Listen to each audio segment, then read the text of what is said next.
सभी को राधे राधे। आज हम भगवत गीता के अध्याय 4 के दिव्य ज्ञान से शुरू कर रहे हैं।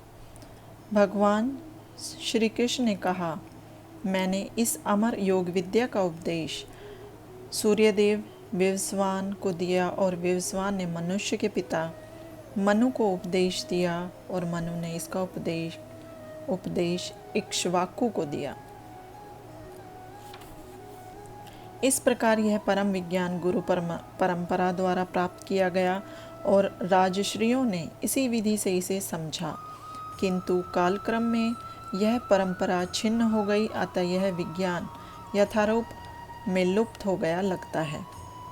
यहाँ स्पष्ट कहा गया है कि गीता विशेष रूप से राजश्रियों के लिए थी, क्योंकि वे इसका उपयोग प्रजा के ऊपर शासन करने में करते थे। निश्चय ही भगवत गीता कभी भी आसुरी पुरुषों के लिए नहीं थी, जिनसे किसी को भी इसका लाभ ना मिलता और जो अपनी अपनी सनक के अनुसार विभिन्न प्रकार की विवेचना करते।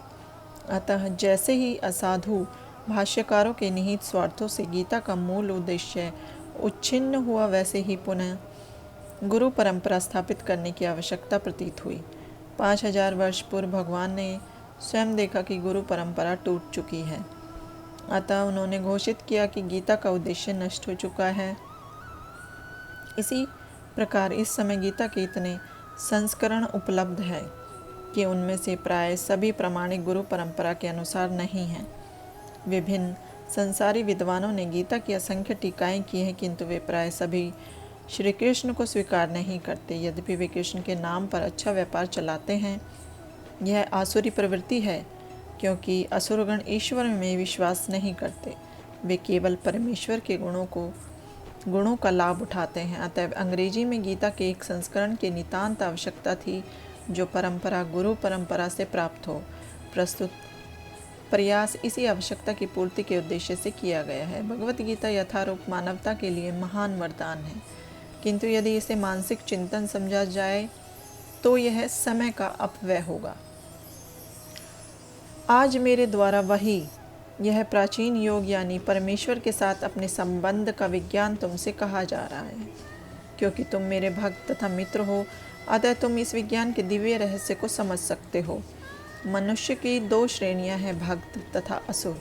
भगवान ने अर्जुन को इस विद्या का पात्र इसलिए चुना क्योंकि वह उनका भक्त था, किंतु असुर के लिए इस परम गुहा विद्या को समझ पाना संभव नहीं है। इस परम ज्ञान ग्रंथ के अनेक संस्करण उपलब्ध हैं।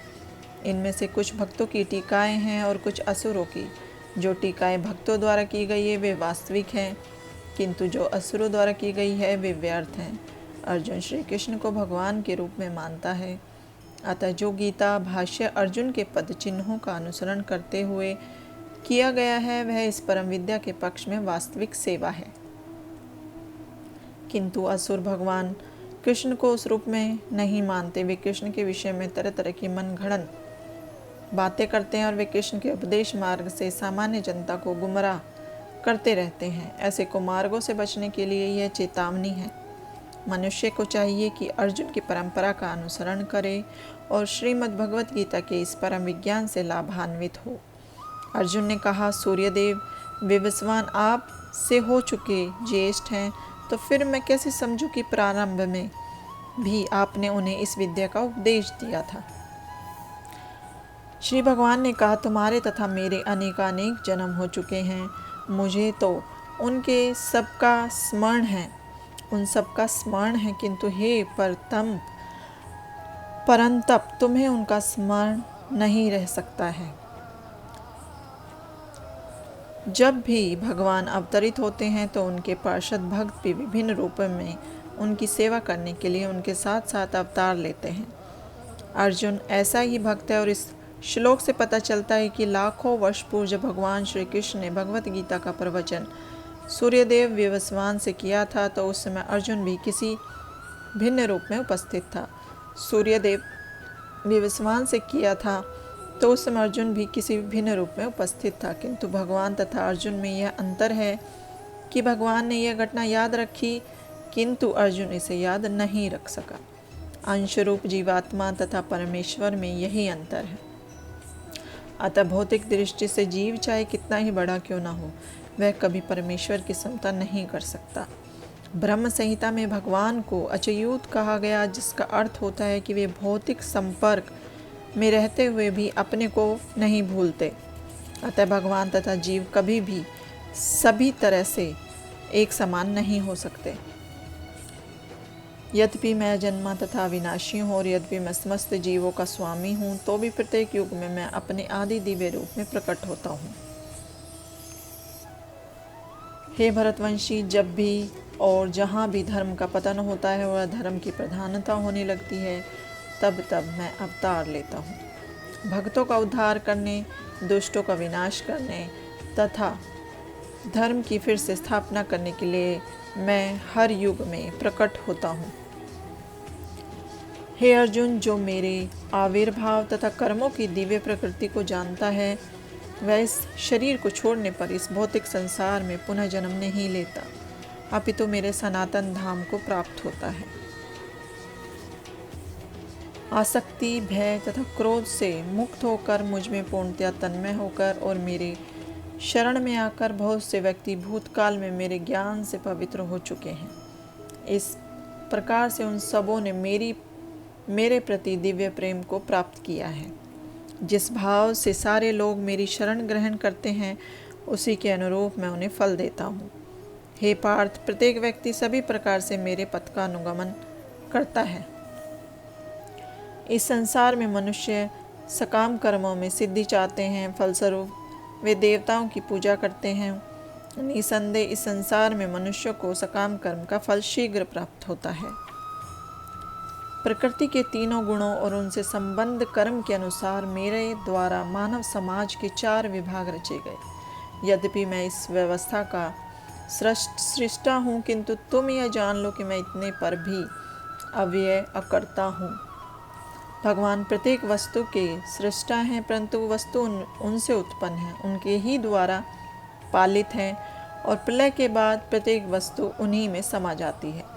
अतः वे ही वर्णाश्रम व्यवस्था के सृष्टा हैं, जिसमें सर्वप्रथम बुद्धिमान मनुष्यों का वर्ग आता है, जो सतोगुणी होने के कारण ब्राह्मण कहलाते हैं। द्वितीय वर्ग प्रशासक वर्ग का है, जिन्हें रजोगुणी होने के कारण क्षत्रिय कहा जाता है। वणिक वर्ग या वैश्य कहलाने वाले लोग रजो तथा तमोगुण के मिश्रण से युक्त होते हैं और शूद्र या श्रमिक वर्ग के लोग तमोगुणी होते हैं। मानव समाज के इन 4 विभागों की सृष्टि करने पर भी भगवान कृष्ण इनमें से किसी विभाग वर्ण में नहीं आते, क्योंकि वे उन बद्ध जीवों में से नहीं हैं जिनका एक अंश मानव समाज के रूप में है। मानव समाज भी किसी अन्य पशु समाज के तुल्य हैं, किंतु मनुष्य को पशु स्तर से ऊपर उठाने के लिए ही उपर्युक्त वर्णाश्रम की रचना की गई, जिससे क्रमिक रूप से कृष्ण भावनामृत विकसित हो सके। किसी विशेष व्यक्ति की किसी कार्य के प्रति प्रवृत्ति के निर्धारण उसके द्वारा अर्जित प्रकृति के गुणों द्वारा किया जाता है। गुणों के अनुसार जीवन के लक्ष्यों का वर्णन इस ग्रंथ के 18वें अध्याय में हुआ है। किंतु कृष्ण भावना भावित व्यक्ति ब्राह्मण से भी बढ़कर होता है। यद्यपि गुण के अनुसार ब्राह्मण को ब्रह्म या परम सत्य के विषय में ज्ञान होना चाहिए, किंतु उनमें से अधिकांश भगवान कृष्ण के निर्विशेष पर ब्रह्म स्वरूप को ही प्राप्त कर पाते हैं। किंतु जो मनुष्य ब्राह्मण के सीमित ज्ञान को लांघ कर भगवान श्री कृष्ण के ज्ञान तक पहुंच जाता है, वही कृष्ण भावना भावित होता है, अर्थात वैष्णव होता है। कृष्ण भावनामृत में कृष्ण के विभिन्न अंशों यथा राम, नृसिंह, वराह आदि का ज्ञान सम्मिलित रहता है। और जिस तरह कृष्ण मानव समाज की इस चातुर्वर्ण्य प्रणाली से परे हैं, उसी तरह कृष्ण भावना भावित व्यक्ति भी इस चातुर्वर्ण्य प्रणाली से परे होता है। चाहे हम इसे जाति का विभाग कहें, चाहे राष्ट्र अथवा संप्रदाय का। मुझ पर किसी कर्म का प्रभाव नहीं पड़ता, न ही मैं कर्म फल की कामना करता हूँ। जो मेरे संबंध में इस सत्य को जानता है, वह भी कर्मों के फल के पाश में नहीं बंधता।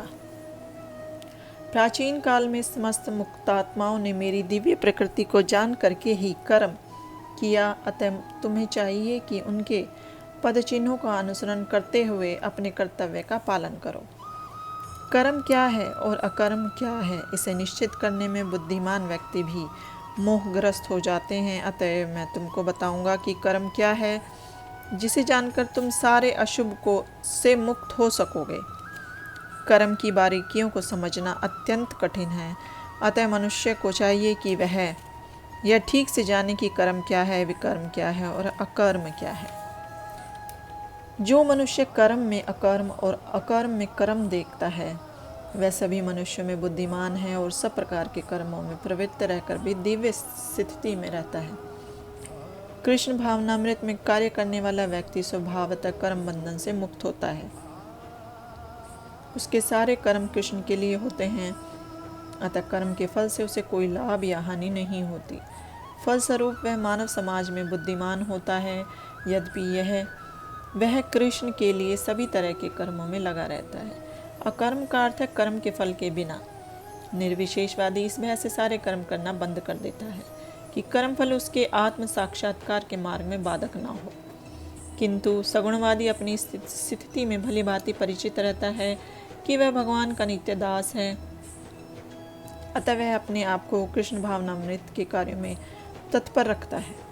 चूँकि सारे कर्म कृष्ण के लिए किए जाते हैं, अतः इस सेवा के करने में उसे दिव्य सुख प्राप्त होता है। जो इस विधि में लगे रहते हैं वे व्यक्तिगत इंद्रिय तृप्ति की इच्छा से रहित होते हैं।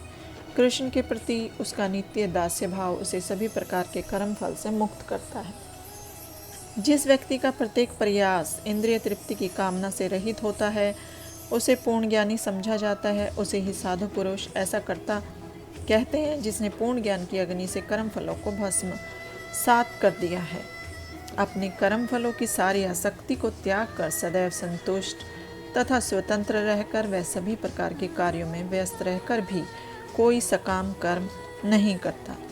ऐसा ज्ञानी पुरुष पूर्ण रूप से संयमित मन तथा बुद्धि से कार्य करता है, अपनी संपत्ति के सारे स्वामित्व को त्याग देता है और केवल शरीर निर्वाह के लिए कर्म करता है। इस तरह कार्य करता हुआ वह पाप रूपी फलों से प्रभावित नहीं होता है। आज हमने अध्याय 4 के 21वें श्लोक तक पढ़ा है। आज के लिए राधे राधे।